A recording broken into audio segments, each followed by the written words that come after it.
When people ask me why I'm running for the county council, my answer is simple. It's because there's work to be done. As a business owner for the last 16 years, and a former 3-term president of the Golden Mile Alliance, the idea of accomplishing things has become more and more important to me. I'm not interested in fighting political and ideological battles at Winchester Hall. I want to work on finding ways to encourage the county and its residents to thrive as we continue into the 21st century. Now, as hard as it may be to believe, there was a time when politics wasn't a dirty word. Our elected officials could strongly disagree while debating an issue, yet remain civil, even friendly. Unfortunately, we don't see that much anymore. I was fortunate enough to have grown up at the feet of such giants as Jack Kemp, Bill Bennett, and Bob and Elizabeth Dole. Working for these luminaries while I was in Washington and getting to see them in action on a daily basis taught me what public service really means, and that it's more important to show up and do something than to get bogged down in petty personal battles. Frederick County's potential is astounding, and we must do everything we can to take advantage of that. Growing up here, I knew what could be possible. This is a community grounded in its history, but always looking to its future.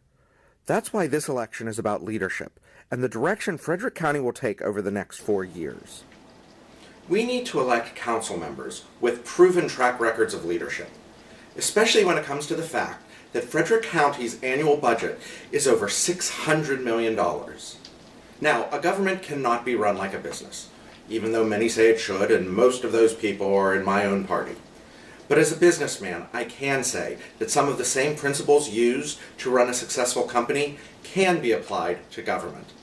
Should a government spend more money than it takes in? No. Should government officials make sure they get the biggest bang for every tax dollar spent? Absolutely.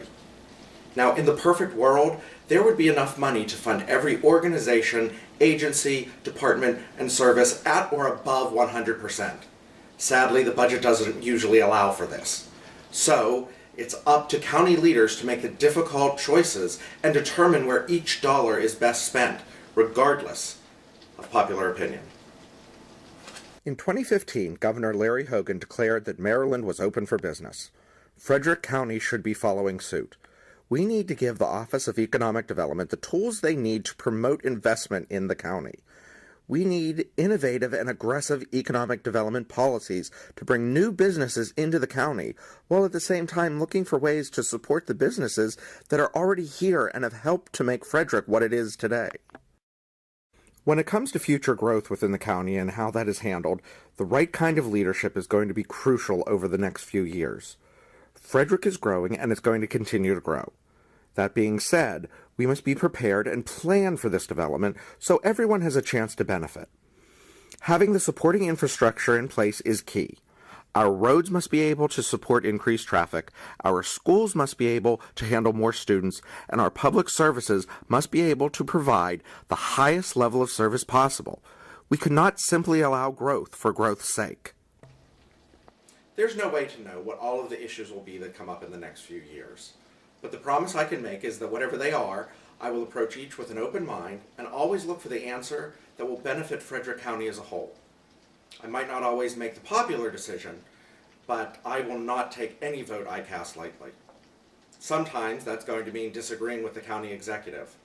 Over the last 3 years, there have been a number of times when the council has missed its chance to exercise its power as the legislative arm of our government, instead making itself subservient to the county executive instead of a check and a balance. The next county council needs to take steps to provide a true balance in Winchester Hall. I hope you'll take a moment to visit my website, justinkiska.com, where you can learn more about me, why I'm running, and where I stand on the issues.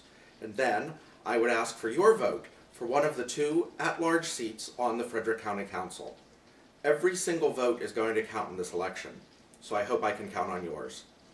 I'll see you on the campaign trail.